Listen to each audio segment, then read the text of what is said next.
William had been king for only hours when an official file was placed in front of him. It contained Camilla's name, her future royal status, and one question Charles had apparently never settled. By that afternoon, Camilla was staring at a document concerning her HRH status. But what shocked her wasn't simply William's decision. It was the name appearing inside the historical precedent the lawyers had used. Diana. Before we reveal why Diana's name appeared in William's first royal review, hit like, subscribe, and tell us, which city are you watching from? William had been king for only hours. Within this fictional, dramatized royal scenario, there had been no time to absorb what had happened. Condolences were arriving. Meetings were being scheduled. Constitutional papers covered the desk. Then William entered his first private briefing. One file was sitting apart from everything else. He noticed it immediately. Status of the former queen consort. William stopped. Why is this separate? The senior palace lawyer answered carefully. Because certain matters become relevant immediately after a change of reign. William sat down and opened the file. Camilla's name appeared across the first page. The lawyer explained that Charles's death would fundamentally change her position. She would no longer be the reigning king's wife. But that didn't automatically answer every question surrounding her future. Her household, precedents, official support, certain privileges, and, most importantly, the styles attached to her position. William frowned. My father made arrangements for her. He did. Then what's unclear? The lawyer hesitated. Charles could express how he wanted Camilla treated. But a new reign meant a new sovereign. And not every institutional arrangement necessarily had to continue exactly as before. William turned another page. He wasn't looking for revenge. This was his first morning as king. The last thing he wanted was a public battle over Camilla. Keep whatever doesn't require changing. Nobody moved. William looked up. What? The lawyer pointed toward a highlighted line. William read it. Then read it again. 3 letters appeared before Camilla's proposed future style. HRH. William leaned back. You assume this continues? The advisor answered. We believed your majesty would wish it to. William's expression changed. That wasn't what he'd asked. He placed his finger beside the 3 letters. I'm asking whether I am required to. Silence. The senior lawyer closed the other files. Because William had just identified the first unexpected constitutional question of his reign. And the answer was about to determine whether Camilla kept HRH or lost it before William's first day as king was even over. Nobody answered William immediately. Within this fictional, dramatized royal scenario, the question sounded simple. Was Camilla automatically entitled to keep HRH? The senior lawyer finally spoke. Not necessarily in precisely the form proposed here, Your Majesty. William looked back at the document. 3 letters.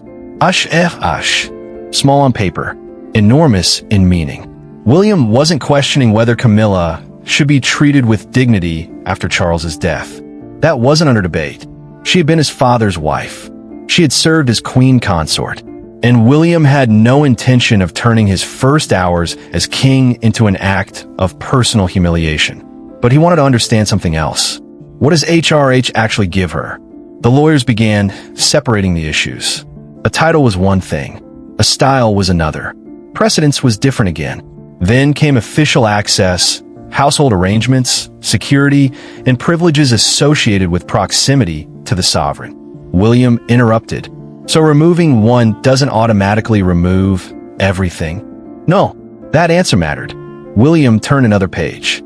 His advisors had prepared the paperwork assuming continuity would be the least disruptive option. William disagreed with the assumption. My father was the sovereign yesterday.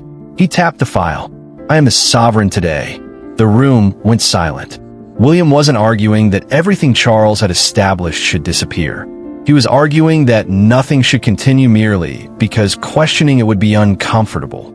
Then he asked the senior lawyer directly, if I do nothing, she keeps this? Yes. And if I decide it no longer reflects her constitutional position? The lawyer paused. That would require a formal determination. William closed the file, then prepare one. But before anyone moved, another advisor opened a historical briefing attached to the documents. There were previous examples involving changes to royal styles. William glanced down the list, then stopped. One name appeared immediately: Diana. His expression hardened, because suddenly the discussion wasn't only about Camilla. The lawyers had brought his mother's history into the room, and William had one immediate question: why is Diana in this file? Camilla received the document before anyone had explained what William was doing. Within this fictional, dramatized royal scenario, she had expected the first days of the new reign to be dominated by mourning, transition, and private family arrangements. Instead, an official palace envelope arrived. She opened it. The first page appeared routine: security arrangements, household transition, future residence. Then she reached the section marked Royal Style and Status, under review. Camilla stopped. Her eyes moved down the page, and there they were: HRH. She read the paragraph twice. The continuation of the style had not yet been confirmed under William's reign. Camilla immediately looked toward her private secretary. What does this mean? The answer was cautious. The king has requested a formal review. Camilla's expression changed. William requested it? Yes. That single word transformed everything. This wasn't an automatic administrative process. William had personally questioned the arrangement. Camilla stood. Has he removed it? Not yet. Then why am I receiving this? Because William wanted every affected arrangement frozen until the lawyers established exactly what the new sovereign was required to preserve. Camilla stared at the document. Charles had spent years ensuring she possessed a recognized place within the monarchy. Now, within hours of William becoming king, that position appeared to be reopening. But something didn't make sense. If William wanted to reduce her status, why wasn't he questioning everything? Camilla turned another page. Her residence wasn't being immediately withdrawn. Her security wasn't being canceled. Even several household protections remained untouched. Only one item had been singled out for urgent determination: HRH. Camilla closed the file. I want to speak to William. Her secretary hesitated. There is something else. Another document had been attached to the review, a historical comparison prepared by palace lawyers. Camilla opened it. Several royal precedents were listed. Then she saw one name. She stopped breathing for a moment. Diana, Princess of Wales. Camilla slowly looked up, because whatever William was considering, his mother's name was now sitting inside the legal file that could determine Camilla's future, and didn't wait for palace gossip to reach her. Within this fictional, dramatized royal scenario, she went directly to William. She found him still surrounded by documents from the first constitutional briefing of his reign, and placed Camilla's status review on the desk. Why are you doing this now? William looked up. Because they're asking me to approve it now, and sat opposite him. She wasn't there to defend Camilla, but she wasn't prepared to watch William make one of his first decisions as king based on old family wounds either. Is this constitutional, and asked, or personal? William's expression hardened. He pushed the legal file toward her. Read it, and opened the first section. Camilla's security remained protected. Her residence wasn't being immediately threatened. William hadn't ordered her household dismantled. The urgent question concerned something much narrower. HRH. And turn another page. Why not simply leave it? William answered immediately. Because nobody has explained why should. That was the difference. His advisors had treated continuity as the default. William wanted every privilege attached to the crown to have a reason for continuing into a new reign, and kept reading. Then she reached the historical precedents. Her hand stopped. One name appeared among the examples: Diana, Princess of Wales, and slowly looked up. You allowed them to put this in here? The lawyers did. William sounded irritated, and continued reading. Diana's circumstances had been entirely different. Divorce, a changed constitutional relationship, a different legal context. Camilla was Charles's widow in this fictional scenario, not his former wife. And closed the page. Then Diana can't be your reason. William leaned forward. She isn't. That answer surprised Dan. William refused to use his mother's history as justification for punishing Camilla. But Diana's case had raised a question he couldn't ignore. Could a royal style change when the relationship that originally justified it changed, and reopened the file. Then she noticed something William hadn't mentioned. The lawyers hadn't presented one recommendation. They had presented three, and read the harshest option. Her expression changed. "You're not seriously considering this?" William shook his head. "No." Then he pointed toward the middle option, and realized William wasn't preparing to destroy Camilla's future. He was preparing something far more precise. And stare at the page carrying Diana's name. Within this fictional, dramatized royal scenario, the lawyers had included her as a historical comparison because her royal style had changed when her constitutional relationship to the monarchy changed. But William immediately drew a line. "Camilla is not my mother." And looked up. William continued. "Different circumstances, different legal position, different reason for the review." Diana's HRH style had been affected following her divorce from Charles in 1996. Camilla, in this scenario, had been queen consort and was now the widow of a former king. William refused to pretend those situations were identical. Then why include Diana at all? And asked. The senior lawyer answered, "Because Diana's case demonstrated something important. A royal style was not necessarily an untouchable possession forever. When someone's constitutional relationship to the sovereign changed, the way that person was styled could change with it." William looked toward the file. That was the principle he cared about. Not revenge, not correcting history, not using his first day as king to settle his mother's battles. He asked the lawyers to explain the three options. The first was simple. Leave everything unchanged. Camilla would retain the proposed style and existing arrangements with minimal disruption. The second, restructure her post-reign position while preserving personal dignity, security, and appropriate recognition. Then came the third, a much more severe reduction of Camilla's royal standing and institutional privileges. N's expression hardened. That would look like punishment. William nodded. Because it would be. He pushed that option aside. "I'm not doing it," and studied him. For the first time, she understood that William wasn't searching for the harshest possible outcome. He was trying to separate Camilla the widow from Camilla the institution. Then William pointed toward the middle recommendation. "This one," the lawyer hesitated. "There would be consequences." "I understand." But before William could authorize anything, another private file was brought into the room. It had been found among Charles's instructions concerning Camilla's future, and saw the notation on the front. "Personal request of the king." William opened it. And after reading the first paragraph, he stopped, because Charles had apparently anticipated this exact moment, and left William one final request concerning Camilla. William read Charles's private request without speaking. Within this fictional dramatized royal scenario, the message wasn't complicated. Charles wanted Camilla protected, her security, her home, her dignity, and above all, he wanted her treated as his widow, not as a problem the monarchy needed to erase after his death. William placed the paper down and watched him carefully. "So what are you going to do?" William looked again at the three options prepared by the lawyers. The harshest proposal would dramatically reduce Camilla's royal standing. Certain institutional privileges could disappear. Her household could be significantly restructured. Even the public presentation of her connection to Charles's reign could become narrower. William pushed the document away. "No." The senior lawyer looked up. "No, Your Majesty. I'm not humiliating my father's wife." And said nothing. William turned to the first option. Keep everything exactly as it was. HRH. Existing privileges. Existing arrangements. Almost complete continuity. William rejected that too. Charles had asked him to protect Camilla. He had not asked William to pretend the reign had never changed.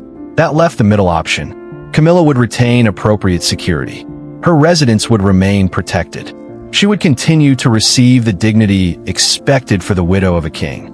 But institutional privileges associated with an active position beside the reigning sovereign would be reviewed separately.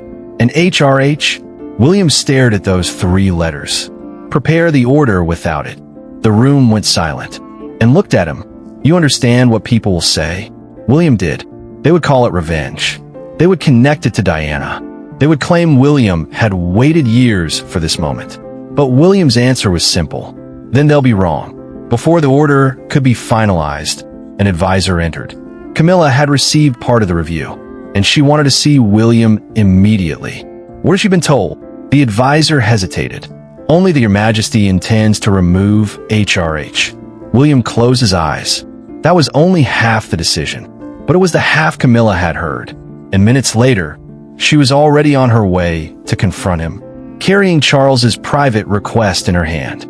Camilla entered carrying the document William had just finished reading. Within this fictional dramatized royal scenario, she didn't sit down. She placed Charles's private request directly in front of William.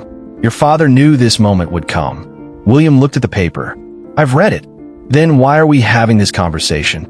Camilla pointed toward Charles's words. He wanted her protected. He wanted her position treated with dignity after his death.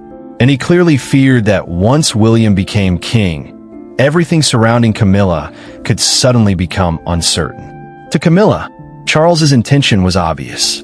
William should leave her status alone. But William saw a distinction. My father asked me to protect you. Camilla waited. William continued. He didn't ask me to preserve everything around you. The room fell silent. Camilla looked toward Anne, even and didn't interrupt. William explained that Charles's request would be honored. Camilla wouldn't suddenly lose her home. Her appropriate security would remain. She wouldn't be pushed out of royal life as though Charles's marriage had ceased to matter. But William refused to interpret Charles's wishes as permanent control over the next reign. Camilla's voice hardened. So you decide which parts of his final wishes matter? No. William pushed the legal briefing toward her. I decide which obligations belong to my crown. Camilla looked down. There was again HRH. 3 letters that had suddenly become the symbol of everything changing around her. Then she noticed Diana's name in the historical section. Her expression changed. She looked directly at William. Is that what this is really about? William frowned. Camilla tapped Diana's name. For the first time, the constitutional argument became painfully personal. She asked the question everyone around William had been careful not to ask. Are you taking HRH from me because of what happened to your mother? And looked toward William. Nobody spoke, because William's answer would determine whether his first major decision as king looked like constitutional reform or revenge decades in the making. William didn't avoid the question. Within this fictional, dramatized royal scenario, Camilla stood across from the new king with Diana's name visible inside the legal briefing. Are you taking HRH from me because of your mother? William looked at the document, then back at Camilla. No, Camilla wasn't convinced. Her name is in your own file. It is in the lawyer's file. William explained that Diana had been included because advisors were examining historical examples where royal styles changed after someone's constitutional position changed. But he refused to pretend the situations were identical. My mother was divorced from my father. William paused. You were his wife when his reign ended. Even and seemed surprised by how firmly William made the distinction. If William had wanted revenge, Diana's history could have provided an emotionally powerful justification. Instead, he rejected it. Camilla looked down at the proposed order. Then what exactly are you taking from me? William slid the document across the table. Camilla began reading. Her residence remained protected. Her appropriate security remained. Charles's private wishes concerning her dignity were explicitly acknowledged. There was no order banishing her from royal property. No attempt to erase her marriage. No sweeping removal of every privilege she possessed. Then Camilla reached one line. Her eyes stopped. HRH would not continue under the proposed post-reign arrangement. Camilla looked up. So you're stripping it? William answered carefully. I'm changing the institutional position that continues into my reign. To me, that's the same thing. To the crown, it isn't. Silence. Then, and noticed another paragraph. William. She pointed toward the bottom of the order. Camilla followed her finger. The wording wasn't limited to Camilla. William had instructed lawyers to establish a broader rule governing which styles and privileges could continue automatically after future changes in royal status. Camilla stared at him. You're making this permanent? William shook his head. I'm making it consistent. Then he reached for his pen. Because the review was over. The arguments were finished. and William was seconds away from signing what could become the first major order of his reign. William picked up the pen. Within this fictional, dramatized royal scenario, nobody in the room spoke. Camilla watched him, and watched the document, and William understood exactly what his signature would trigger. Headlines would call it revenge. Commentators would bring Diana into the story. Some would claim William had become king and immediately settled an old family score. But William had already made his decision. He signed. The senior lawyer took the document and read the final determination. Camilla's appropriate security would remain. Her protected residence arrangements would continue. Her position as Charles's widow would be treated with dignity. But under William's new post-reign structure, HRH would not continue. Camilla stared at the signature. So that's it. William put down the pen. For that style, yes. Camilla looked genuinely wounded. Those 3 letters weren't merely ceremonial to her. They represented decades spent reaching the center of royal life. Now, on William's first day as king, they were disappearing. Then and noticed something. Wait. She pulled the order back. Near the bottom was a paragraph Camilla hadn't fully read, and studied it, then looked at William. This doesn't apply only to her. William shook his head. It didn't. The order instructed palace lawyers to create a broader framework governing royal styles and institutional privileges whenever someone's constitutional role fundamentally changed. That could eventually affect other members of the royal family, potentially even people close to William himself. Camilla frowned. You would do this to your own family? William answered immediately. If the same principle applies. That changed the room. If this were simply revenge against Camilla, William could have written an order targeting Camilla. He hadn't. He had created a rule capable of limiting his own side of the family too, and leaned back. For the first time, even she understood how far William intended to take this.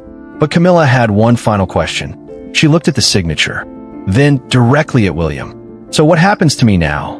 William didn't answer immediately, because stripping away one royal style was only half the decision.